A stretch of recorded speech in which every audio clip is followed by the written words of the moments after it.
For 11 years, Elena Hart was a stranger to her own family. A daughter erased from every holiday photo, every birthday toast, every conversation that mattered. Then one humid Tuesday morning, her father's name lit up her phone for the first time since her grandmother's funeral, and 5 words detonated a decade of carefully built silence. "Your brother needs you, Elena." What Richard Hart didn't know was that the daughter he'd written off as ungrateful had spent those same 11 years building a $280 million medical technology company out of a community college dorm room. And that buried in a dusty trust account file was proof that he and his wife had forged her signature to drain the inheritance her grandmother left her, funneling every cent into the son they'd always loved best. When Caleb's failing kidneys finally caught up with the lies, the Harts came crawling back, certain that blood meant forgiveness. They had no idea that the woman they tried to erase was about to walk into the most important night of her career and burn their entire world down in front of 300 witnesses and a row of television cameras. Before the story starts, here's the question that's going to follow you long after this video ends. If the family that stole your future suddenly needed a piece of your body to survive, would you give it to save them? Or would you finally make them pay for everything they took? Drop your honest answer in the comments. Hit subscribe so you don't miss how this ends, and let's get into it. The house on Crestwood Avenue in Dayton, Ohio was the kind of place that looked perfectly ordinary from the street. A tan split level with a basketball hoop bolted above the garage and a flag that changed with the seasons. Nobody driving past would have guessed that inside those walls, 2 children were being raised on 2 completely different sets of rules. Elena was born first, in the cold January of a year her mother liked to describe as the hardest winter of my life. And from the moment she could talk, she was praised for being easy, quiet, capable. The kind of child who got herself dressed for school, packed her own lunch, and never needed to be told twice. 2 years later, Caleb arrived screaming and golden-haired, and something in the Hart household shifted permanently in his favor. It wasn't that Richard and Diane Hart didn't love their daughter. It was that they loved their son differently, with an indulgence that bordered on worship. Caleb picked up a guitar at age 9 and strummed 3 chords badly, and Diane wept at the kitchen table like she'd witnessed a miracle. "He's got something special," she would say, pressing a hand to her chest. "You can't teach what he has." Elena, meanwhile, brought home a report card with 5 A's and 1 A-, and her father glanced at it for exactly 4 seconds before asking why the math grade had slipped. Elena's grandmother, Eleanor Whitfield, saw what was happening long before anyone else admitted it out loud. Eleanor had built a modest fortune the hard way, nursing for 22 years, marrying a man who ran a small parts manufacturing plant outside Columbus, investing carefully, and outliving almost everyone who'd ever doubted her. When Elena was born, Eleanor walked into a trust attorney's office and set up an irrevocable account in her granddaughter's name. $500,000 to be held by Richard as trustee until Elena turned 25, designated for the education, healthcare, and future benefit of Elena Marie Hart, and for no other purpose. Eleanor had made Richard sign papers in front of a notary, looked him dead in the eye and said, "This is hers. Not yours. Not the boys. Hers." Richard had smiled and nodded the way men do when they have no intention of keeping a promise. By the time Elena was 16, the cracks were impossible to ignore. She wanted to attend a 2-week pre-med summer intensive at Ohio State, a program that cost $3,000 and required a deposit by Friday. Her father told her, gently but firmly, that money was tight that month. "You're smart enough without it, Elle. Some kids don't need the fancy programs." 3 weeks later, Elena found a receipt on the kitchen counter for $8,000. A deposit for a recording session in Nashville, booked for Caleb, who had just turned 14 and didn't yet have a single original song to his name. When she asked her mother about it, Diane's face went tight and defensive. "Your brother has a gift, Elena. Gifts need investment. You'll understand when you're older." She did understand eventually, just not the way her mother meant. Elena spent her high school years working 2 jobs, hostessing at a diner on weekends, then picking up overnight shifts as a certified nursing assistant the moment she turned 18, changing bedpans and taking vitals in a nursing home that smelled like bleach and lonely old age. She paid for her own SAT tutoring with tip money.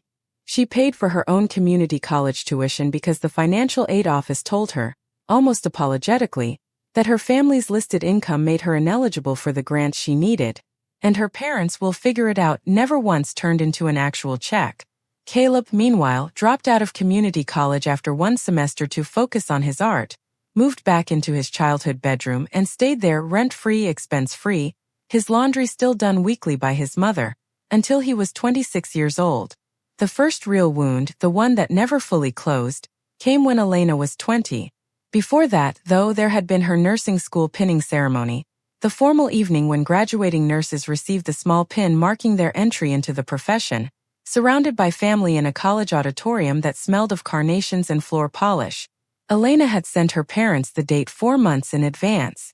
2 weeks before the ceremony, Diane called to say they couldn't make it after all. Caleb had booked a showcase night at a small Nashville venue the same evening, his first paid performance, and Richard had already bought plane tickets. "You understand, don't you?" Diane had said in the same bright, certain tone she used for everything involving Caleb. "This could be his big break. We can celebrate your pinning some other weekend." Elena stood alone that night while other graduates were swarmed by parents with bouquets and cameras, accepted her pin from her program director with a smile she'd practiced in the mirror that morning, and drove back to her apartment afterward to find a single voicemail from her mother, recorded from the Nashville venue's parking lot, breathlessly describing how the crowd had absolutely loved Caleb, with no mention of the ceremony at all. She was 20, finishing her nursing prerequisites and trying to get approved for her first car loan when the bank told her, with visible discomfort, that her credit report showed a $40,000 small business loan opened in her name 3 years earlier, a loan currently in default. Elena sat in her car in the bank parking lot and read the documents over and over, certain there had been some mistake, because she had never applied for any loan in her life. There hadn't been a mistake. When she confronted her father, his face didn't even have the decency to look ashamed. "It was for the clothing line, Elena. Caleb's brand. We were going to pay it back before you ever needed credit for anything. You weren't using it." As if her own social security number was a tool sitting unused in a drawer. As if her future was simply available for borrowing. "You stole my identity, Dad. Don't be so dramatic. It's family money. What's yours is ours, what's ours is yours. That's how this works." The pattern had started long before the loan, in smaller, quieter ways that were easy to dismiss one at a time. When Caleb turned 16, Richard surprised him in the driveway with a used Mustang, candy apple red, a bow taped crookedly to the hood. 2 years earlier, when Elena turned 16, she'd asked for nothing more than $200 toward an SAT prep course, and her father had told her, "We'll see," which she eventually understood to mean no. She remembered standing at the living room window that day, watching Caleb rev the Mustang's engine in the driveway while her mother clapped and filmed it on her phone, and feeling something small and important inside her quietly decide not to ask for anything again. There were other nights, too. The ones Elena came home from a closing shift at the diner, exhausted, smelling like fryer grease, to find Caleb passed out on the living room couch at 2 in the morning, having missed curfew by 6 hours after a party he'd claimed was industry networking for his music career. She'd shake him awake enough to get him to his room before their parents saw, not out of loyalty exactly, but out of the exhausted, practiced instinct of someone who'd learned that keeping the peace was easier than watching her parents make excuses for him yet again. The next morning, Diane would ask brightly over breakfast how the networking had gone, and Caleb would mumble something vague, and nobody would ever ask Elena how her overnight shift had gone, because nobody had ever thought to. It took Elena 4 years of disciplined, humiliating work to rebuild that credit score from the wreckage, disputing charges, paying down debt that wasn't hers, writing letters to creditors at 2 in the morning between hospital shifts, learning the language of dispute codes and verification windows the way other people her age were learning the language of dating apps and entry-level office politics. She never told anyone outside the family how close it came to derailing her nursing license application. She absorbed it, the way she'd absorbed everything else, because some small, hopeful part of her still believed that if she just worked hard enough, eventually her parents would see her the way they saw Caleb. Eleanor Whitfield's health began failing when Elena was 23, in her last year of nursing school. Pancreatic cancer, diagnosed late, moving fast. Elena drove to Dayton every weekend she could, sitting at her grandmother's bedside, holding her thin, spotted hand. One afternoon, with a clarity that cancer sometimes grants people in their final weeks. Eleanor gripped Elena's wrist and asked, "The trust, sweetheart. Tell me they didn't touch it." Elena, who had no reason yet to suspect the truth, squeezed her grandmother's hand and lied with the easy confidence of someone who simply didn't know better. "It's fine, Grandma. It's still there. Don't worry about that." Eleanor died 11 days later. At the funeral reception, in the church basement with its folding tables and casserole dishes, Richard had 3 glasses of wine too many and erupted at Elena in front of 40 relatives for always making everything about money, for never appreciating what this family sacrificed for her. Diane stood beside him and said nothing in Elena's defense. Caleb wasn't even there. He was in Los Angeles chasing a music production deal that would, like everything before it, collapse within the year. Elena stood in that basement, 23 years old, freshly grieving the only person in her family who had ever truly seen her, and felt something inside her go quiet and final. She walked out to her car, sat behind the wheel for a long time without starting the engine, and then she drove away. She blocked every number. She changed her own. 11 years of silence began that night, and for 11 years she never once regretted it. What followed those 11 years was a transformation nobody in Dayton would have predicted. Elena finished nursing school and worked 3 years in a level 1 trauma center, watching, learning, noticing every inefficiency in how rural and underfunded clinics tested patients for basic conditions, turnaround times of days for blood panels that should have taken minutes, families driving 2 hours for results that could mean the difference between treatable and terminal. She went back to school at night for an MBA while working full shifts, maxed out a personal credit card to fund a prototype, and partnered with a brilliant, underemployed biomedical engineer named David Choi, whom she'd met one exhausted midnight in the hospital cafeteria, both of them staring at vending machine coffee like it owed them something. When she described the diagnostic device she kept sketching on napkins between patients, David had laughed, not unkindly, and said, "You know that's basically a $500,000 engineering problem, right?" Elena had shrugged and told him she'd figured out harder math problems than that with a lot less than $500,000 and a lot less help. And something about the flat certainty in her voice made him ask for her number instead of finishing his coffee. Together they built a portable diagnostic device capable of running comprehensive blood panels in under 15 minutes, accurate enough for clinical use, cheap enough for clinics that had never been able to afford lab equipment before. She named the company Meridian Diagnostics. The near bankruptcy came in year 4, when a manufacturing partner doubled their unit costs without warning and Meridian's runway dropped to 11 weeks. Elena remembered sitting in a Boston co-working space at 11 o'clock at night with David, both of them staring at a spreadsheet that showed payroll running out before the next funding round could possibly close, and David quietly asking if they should start looking for jobs. She told him no.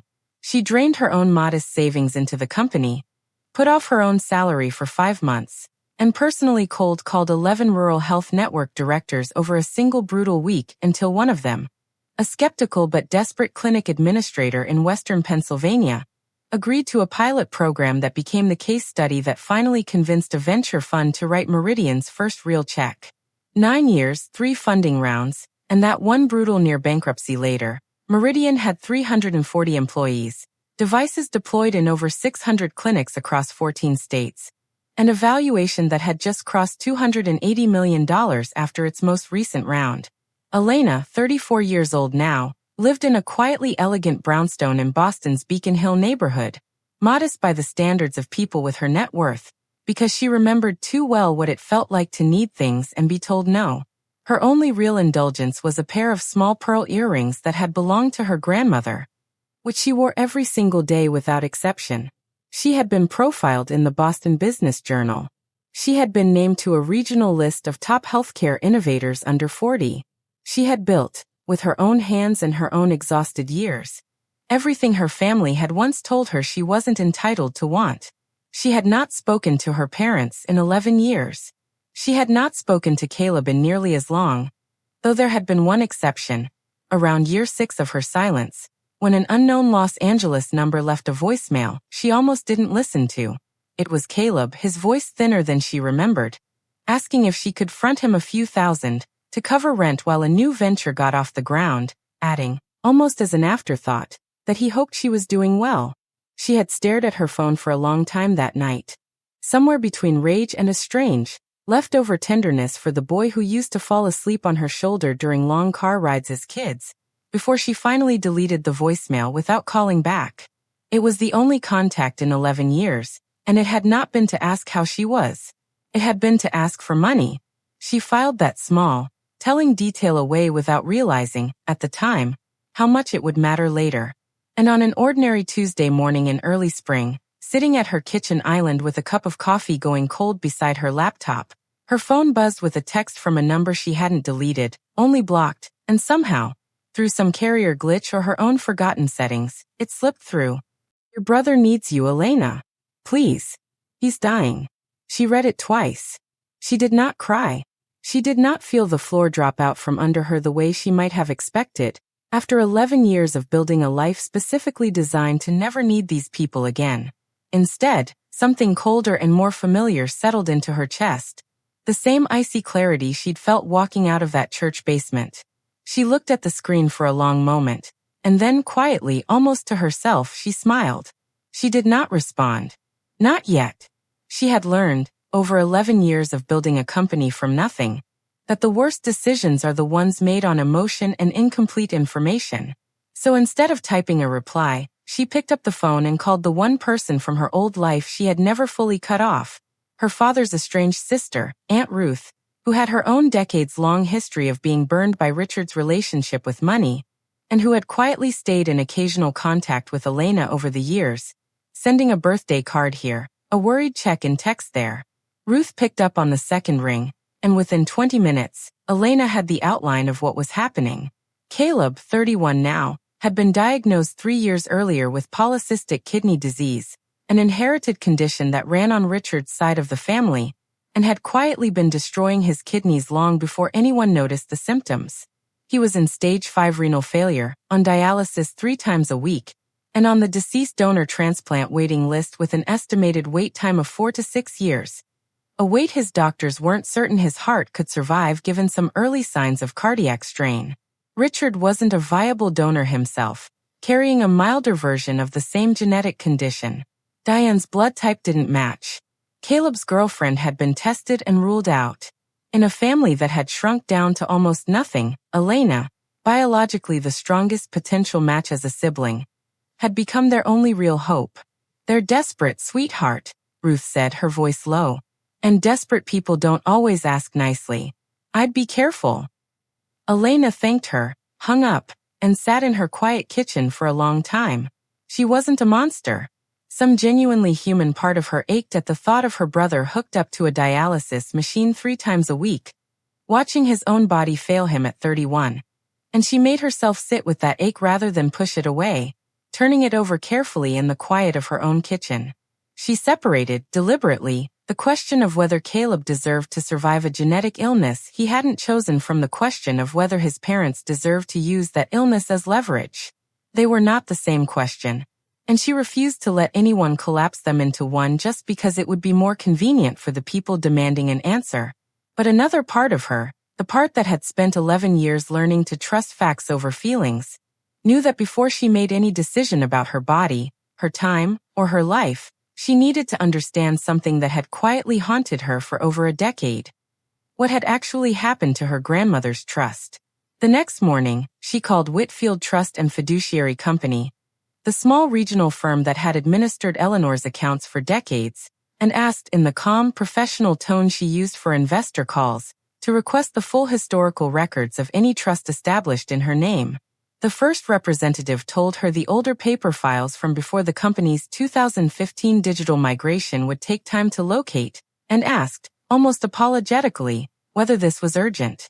"It's been 11 years, Elena said. "I can wait a few more days to do it properly." 4 days later, a trust officer named Daniel Alvarez called her back, his voice carrying the particular caution of someone who has found something he isn't sure how to deliver gently. "Ms. Hart, I want to walk you through this carefully before I send anything over, because I think there are some discrepancies you'll want to see for yourself rather than read cold in an email." She told him she'd rather see it herself, and to send it whenever he had it ready. He called back that same afternoon to say the file was on its way, Elena sat at her kitchen island, the same spot where she'd read her father's text 3 days earlier, and opened the file with hands that were, for the first time in a long while, not entirely steady. The original trust agreement was exactly as she remembered being told. $500,000, established at her birth. Richard listed as sole trustee, restricted explicitly to her education, health care, and future benefit. But beneath it were 4 separate withdrawal authorization forms, dated across the years she was 19, 20, 21, and 22. The exact years she'd been buried in nursing school clinicals, working overnight CNA shifts, living in a cramped off-campus apartment 3 hours from Dayton. Each form bore her signature. Each form authorized a disbursement, totaling the full $500,000 over time, wired not to any tuition account or hospital, but to 2 LLCs. Caleb Hart Music Ventures LLC and later, Hart Family Properties LLC, both registered, she discovered with a few more minutes of searching public business filings, to her father's own business address. She stared at the signatures for a long time. She had signed thousands of documents in her professional life, investor agreements, employment contracts, hospital partnership deals, and she knew her own signature the way she knew her own face. The loops were wrong. The slant leaned the opposite direction. Whoever had signed these forms had been trying to imitate her handwriting and had done a passable but imperfect job of it. She pulled up her old email archive, the one she'd never deleted, going back to her nursing school years, and within 40 minutes had concrete proof that on 3 of the 4 dates listed on those withdrawal forms, she had been 3 hours away in Columbus. One date corresponding to a clinical rotation attendance record, another to a final exam she had a confirmation email for, a third to a work schedule from the nursing home that still, somehow, existed in a backed-up email thread. She had not signed those forms. She could not have signed those forms. Her father had forged her signature, for separate times, to drain every cent her dying grandmother had set aside for her future, and funneled it directly into the son who never finished a single thing he started. Her hands had gone cold somewhere around the second withdrawal form, and she noticed, distantly, that she was gripping her coffee mug hard enough to whiten her knuckles. She set it down carefully, the way she'd learned to set down anything fragile when her hands weren't entirely steady. She thought, briefly and absurdly, of standing in her grandmother's hospital room 11 years earlier, promising her the trust was fine. She had not known she was lying. She had been telling the truth as she understood it, and her father had let her stand at that bedside and comfort a dying woman with a falsehood he himself had manufactured. She called David Choi before she called anyone else, not to tell him everything, but because after 9 years of building a company together, he was the person whose steadiness she trusted most when the ground felt unstable. "Hey," she said, keeping her voice light in a way that didn't fool him for a second. "Family stuff. Old stuff. I'm okay. I just need a minute before I figure out what to do about it." David, who had learned years ago not to push Elena past what she was ready to say, simply told her, "Take whatever time you need. The Pittsburgh contract can wait a day. You can't." It was such a small kindness, and it was, in that moment, exactly what let her breathe steadily enough to pick up the phone next and call someone who could actually help. Elena did not cry. She did not throw her laptop across the room or scream into a pillow the way the moment seemed to demand. She sat very still, the late afternoon light slanting gold across her kitchen counter, and felt the last fragile thread connecting her to any hope of reconciliation with her family quietly, permanently snap. When she finally moved, it was to pick up her phone and call her lawyer. Not a family lawyer, but Sandra Pierce, the sharp, formidable litigator Meridian retained for corporate matters, the kind of woman who had once dismantled a 6-figure patent dispute over a single conference call. "Sandra," Elena said, her voice level, almost businesslike. "I need to talk to you about something personal. I think my father committed fraud against me. I have documentation. I want to understand my options before I do anything else." What followed over the next 3 weeks was not an explosion, but a campaign, quiet, methodical, and utterly without mercy. Sandra brought in a forensic accountant named Marcus Webb, a soft-spoken man with 30 years of experience untangling exactly this kind of family financial wreckage, and together the 3 of them built a case with the same patience Elena had once used to build a company out of nothing. Sandra laid out the legal landscape plainly across her conference table one afternoon, sliding a printed timeline toward Elena. Ohio's statute of limitations on this kind of fraud generally starts running from discovery, not from when it happened, she explained. You only discovered this 3 weeks ago. That matters. A lot.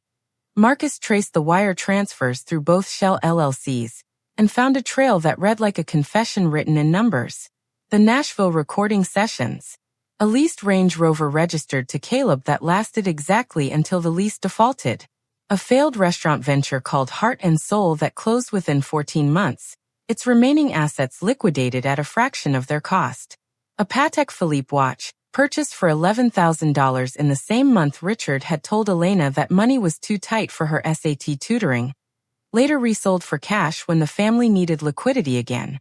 Every dollar of Eleanor Whitfield's careful, hard-earned legacy had been spent on a son who never built anything that lasted, while the daughter it was meant for had worked night shifts in a nursing home to pay her own way through school. She kept the appointment she'd promised her father she'd schedule. Boston General's Transplant Center occupied a quiet floor with soft lighting and watercolor prints on the walls, designed, she assumed, to make terrible decisions feel a little less terrible. A transplant coordinator named Renata walked her through the process with patient, practice kindness, blood typing, tissue cross-matching, a psychological evaluation that would assess whether she was being coerced into the decision. Nobody should ever feel pressured into this, Renata told her gently, sliding a clipboard across the desk. We screen for that specifically. If at any point you feel this isn't entirely your own choice, you can withdraw, and we'll handle that privately. No one on the other end ever has to know why. Elena signed the intake forms with a strange, hollow calm, thinking that no one in this office could possibly understand just how complicated her own choice actually was.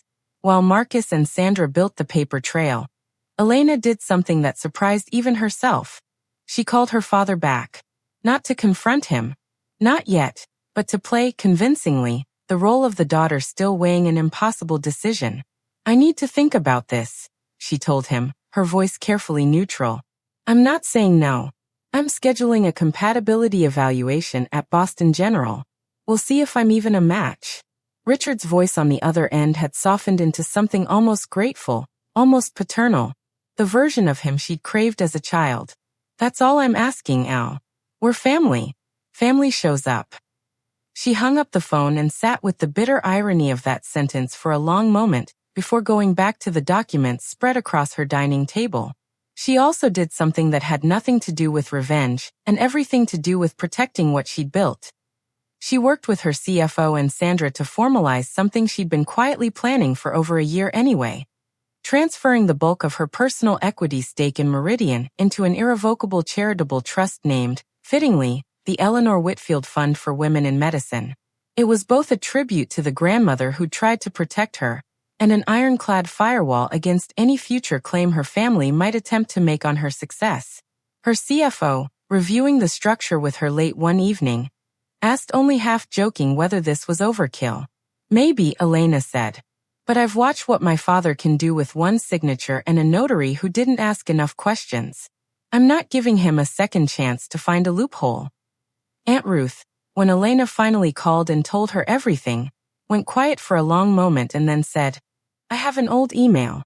From right before your grandmother died. I tried to warn her something was wrong with that trust, and your father shut me out of the family for 2 years over it. I still have it. The email, when it arrived in Sandra's inbox that night, was 4 years older than Elena had expected.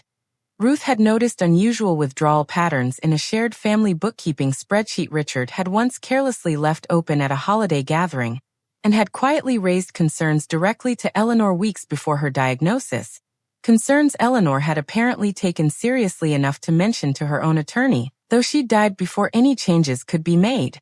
It wasn't a smoking gun on its own, but combined with Marcus's forensic trail and the handwriting analysis, Sandra called it exactly the kind of corroborating timeline a jury or a prosecutor loves.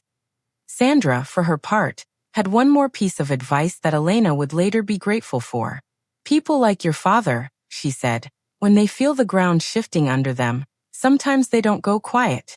Sometimes they go public, hoping shame will do what guilt couldn't. If he tries something like that, I want someone in the room who can act immediately.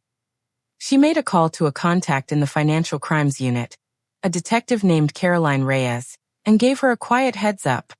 A formal complaint regarding trust fraud and forgery would be filed within days, and there was a small but real chance the accused party might attempt some kind of public confrontation once he realized the walls were closing in. Sandra's instinct proved exactly right. Within a week, Richard, sensing through mutual family acquaintances that Elena was asking strange questions and acting cold, left her a voicemail dripping with controlled menace beneath its wounded tone. I don't know what games you're playing, Elena, but your brother is dying and you're worried about old paperwork. If you don't do the right thing, I'll make sure everyone back home knows exactly what kind of daughter abandons her own blood. I'll talk to the local news if I have to.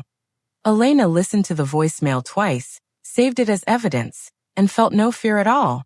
She had, after all, already been planning the most important night of her career for months, completely unrelated to any of this. And it was about to become something else entirely. Boston General Hospital was dedicating its new pediatric diagnostics wing on a Friday evening in early June, funded substantially by Meridian Diagnostics and named, at Elena's personal request, the Eleanor Whitfield Pediatric Diagnostics Wing. It was the kind of black-tie evening the hospital's development office had been building toward for a year. 300 guests in the grand atrium. Donors in tailored tuxedos and gowns that caught the light from a wall of glass overlooking the harbor. Waiters circling with trays of seared scallops and champagne. A string quartet tucked discreetly near the entrance. Hospital board members, city health officials, and a healthy contingent of local and regional press there to cover both the new wing and the keynote address from the evening's guest of honor. A Woman Boston magazine had recently called the most quietly influential person in New England healthcare you've never heard of. Elena wore a deep emerald gown, simple and unadorned except for her grandmother's pearl earrings, and stood backstage going over her notes one final time, her heartbeat steady, when her phone buzzed with a text from the hospital's events coordinator. There's a man at the main entrance causing a disturbance, says he's your father, security is handling it. She felt the moment arrive the way she'd felt every major decision point in her career. Not with panic, but with a strange settled calm. Let him in, she told the coordinator. Quietly. Don't make a scene at the door. Just let him in. Richard Hart, in a suit that didn't quite fit and hadn't been pressed, pushed through the atrium doors with Caleb beside him in a wheelchair, pale and visibly thinner than Elena remembered, a dialysis port visible beneath his rolled-up sleeve, and a local Dayton-affiliated Stringer reporter trailing a few steps behind with a phone held up to record. Heads turned. A low murmur rippled through 300 guests in formal wear, who had absolutely no context for what they were watching. Elena had just finished her keynote, a speech about growing up without resources, about the years she'd spent watching families drive 2 hours for blood test results that should have taken 15 minutes, about the particular helplessness of a rural clinic nurse unable to tell a frightened mother anything useful for 3 days because the nearest lab was an hour away and backlogged. She'd spoken, too, in careful general terms, about a grandmother who had taught her that real generosity meant giving people tools, not excuses, never naming names, never mentioning the trust, the room having no idea yet how literal that lesson was about to become, and was still at the podium, accepting the room's warm applause, when her father's voice cut across the atrium loud and theatrical, clearly meant to be overheard. Ask her, Richard shouted, pointing toward the stage. Ask her why she'd rather build a wing for strangers' kids than save her own brother's life. Caleb, in the wheelchair, added in a thin, rehearsed voice that nonetheless carried in the sudden hush. Elena, please. I don't have much time. 300 faces turned toward the stage, toward Elena, waiting to see how the cold, ungrateful daughter would respond to her dying brother's plea. Cameras lifted. The reporter's phone recorded steadily. Elena did not flinch. She did not raise her voice. She simply leaned slightly toward the microphone, and when she spoke, her tone was the same level, measured tone she'd used moments earlier discussing rural clinic infrastructure. Since my father wants to talk about family in front of all of you, she said, let's talk about family.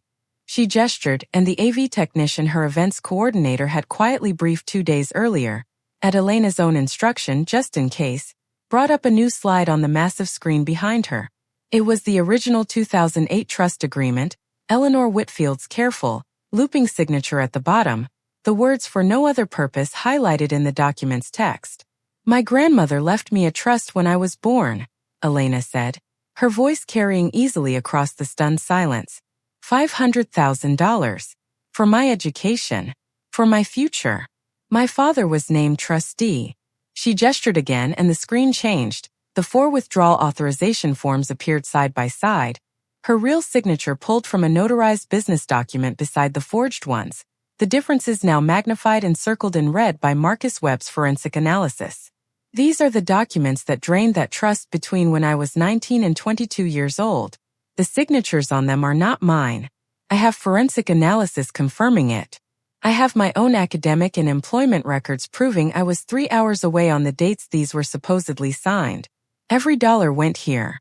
The screen shifted again, showing the wire transfer trail into Caleb Hart Music Ventures LLC and Hart Family Properties LLC, both registered to her father's business address. A gasp moved through the crowd like wind through tall grass. Somewhere near the back, a board member murmured something to the woman beside him, and a reporter from the local business journal who'd been half watching her phone snapped fully to attention, lifting her own camera. A donor in the second row, an older woman in sapphire silk who had chaired the hospital's fundraising committee for a decade, pressed a hand to her chest and whispered audibly, "My God."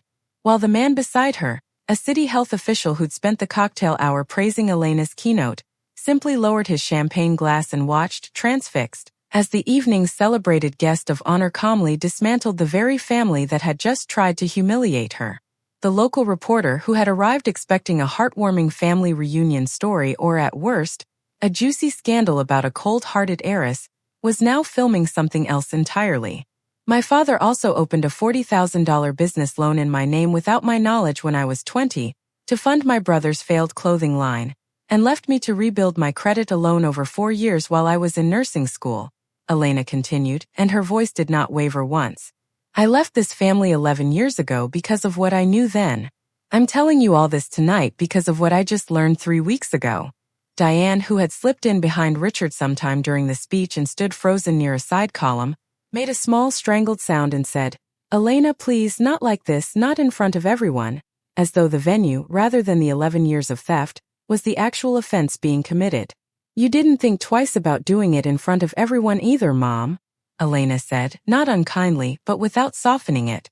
"You just assumed I'd let you."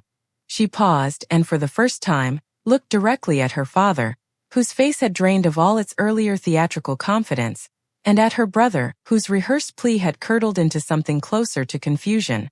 "I want to be very clear," she said, quieter now but no less firm, "that I have not refused to be evaluated as a donor for my brother. I scheduled that evaluation myself weeks ago before I knew any of this. What I refuse to do is be coerced, manipulated, and publicly shamed by people who forged my name to steal everything my grandmother tried to protect for me, and now expect my body as the next thing they're entitled to take."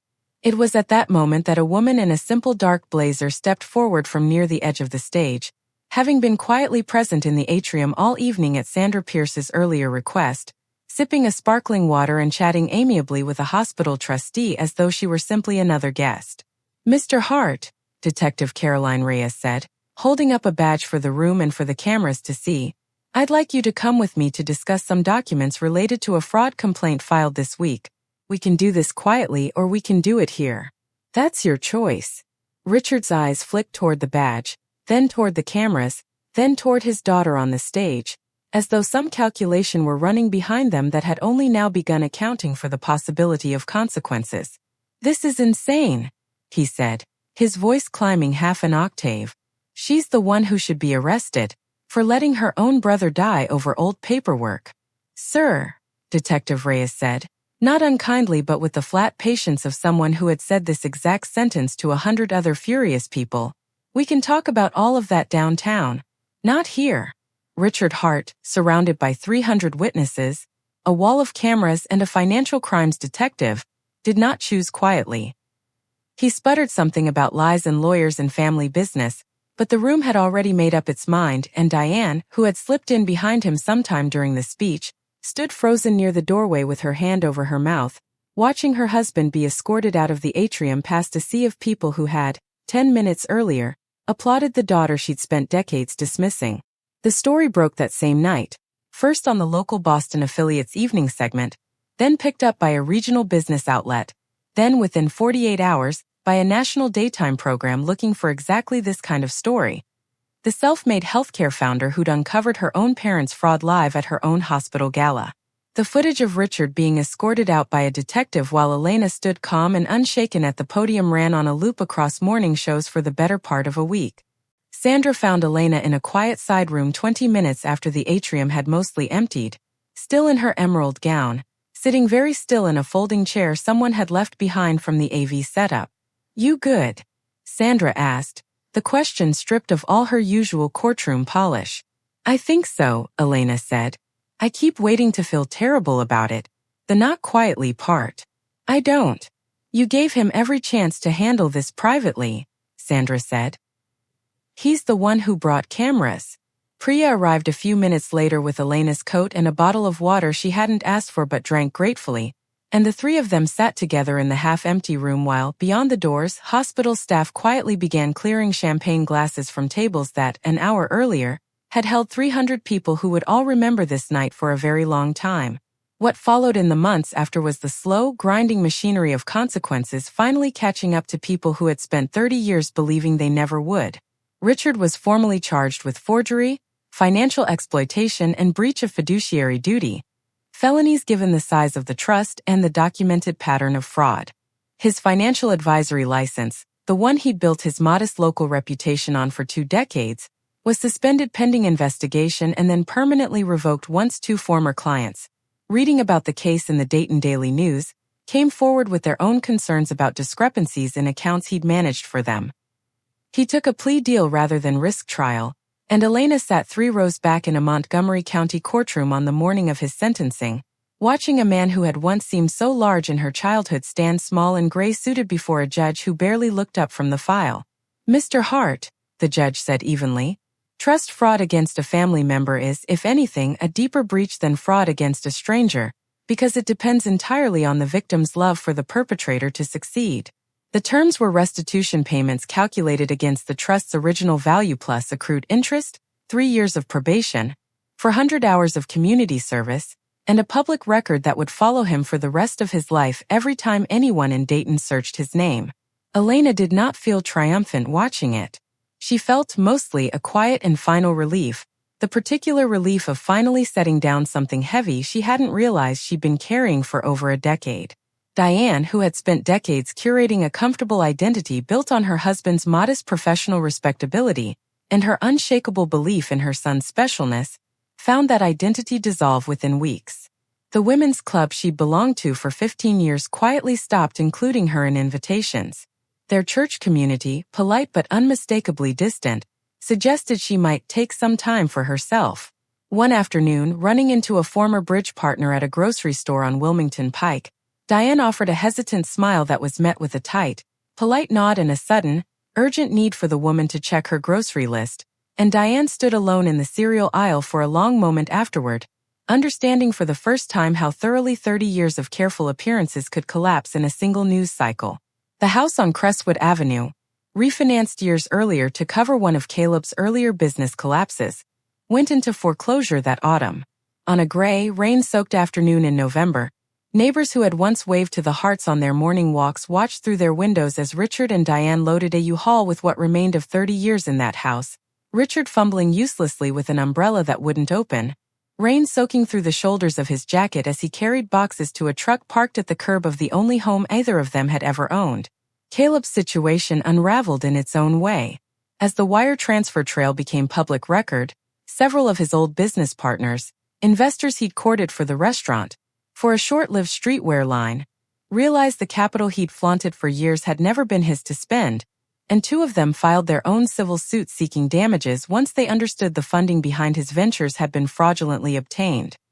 His longtime girlfriend, who had stayed through years of failed businesses and borrowed money, ended things within a month once the full scope of where that money had come from became impossible to ignore. He sat through his dialysis sessions that winter mostly alone, scrolling through a phone that rang far less often than it used to, the recliner beside him empty where his mother had once sat with a magazine she never actually read, too consumed now with her own unraveling to drive the 40 minutes to the clinic 3 times a week. He remained on the deceased donor transplant waiting list, his case no more or less urgent than it had been before the gala, the dramatic framing of his dying condition revealed. Once Detective Reyes's office reviewed his actual medical records as part of the broader investigation, to have been an exaggeration designed for maximum emotional leverage at exactly the right moment. Elena did not personally donate a kidney to her brother. She told the small circle of people close enough to ask, Sandra, Aunt Ruth, her closest friend and Meridian's chief operating officer Priya, that she wasn't closing the door out of cruelty, but out of self-respect. "I'm not against helping someone who needs a kidney," she told Priya one evening over takeout in her Beacon Hill kitchen. "I'm against rewarding people who tried to take everything from me and called it love." Priya, who had watched Elena build Meridian from a single prototype to a $250 million company without ever once seeing her cut a moral corner, simply nodded and said, "That's not cruelty, Elle. That's a boundary. Took you long enough to be allowed to have one." Through the Eleanor Whitfield Fund, she made a substantial anonymous contribution to the National Kidney Foundation's regional chapter, large enough to fund a new patient navigation program connecting low-income dialysis patients with transplant resources they often didn't know existed, and quietly registered herself as a potential donor through the National Kidney Registry's Paired Exchange program, open to being matched with a stranger in her grandmother's memory, a decision made entirely on her own terms, free of guilt and free of leverage. When the registry coordinator asked on a routine intake call whether there was anyone in particular motivating her registration, Elena thought for a moment and said simply, "My grandmother." She believed in giving people tools, not excuses. This felt like the right way to keep doing that. A year after that night at Boston General, Elena Hart stood in her kitchen on an ordinary Saturday morning, sunlight pouring gold across the same counter where she'd once read a single text message that tried to drag her backward into 11 years of silence. Meridian Diagnostics had just closed a $90 million contract to deploy its devices across a multi-state rural health network, the kind of deal that would have once seemed impossible to the girl who'd worked overnight shifts in a nursing home to pay for her own SAT tutoring. Her phone, sitting quietly on the counter beside her coffee, no longer carried the weight of dread it once had. No more guilt. No more manufactured emergencies. No more voicemails laced with quiet threats. She thought, too, about something Sandra had told her after the courtroom emptied that day in Montgomery County, watching Elena's face for signs of the satisfaction people usually expected from a moment like that. "You know you're allowed to feel more than one thing about this," Sandra had said gently. "Relief and grief aren't mutually exclusive." Elena had nodded because it was true, and because some quiet, unhurried part of her healing had simply needed someone to say it out loud. She still thought about her grandmother often, especially in moments like this one. Not with grief anymore mostly, but with a kind of grateful tenderness, the sense of having finally finished something Eleanor had started and never gotten to see through.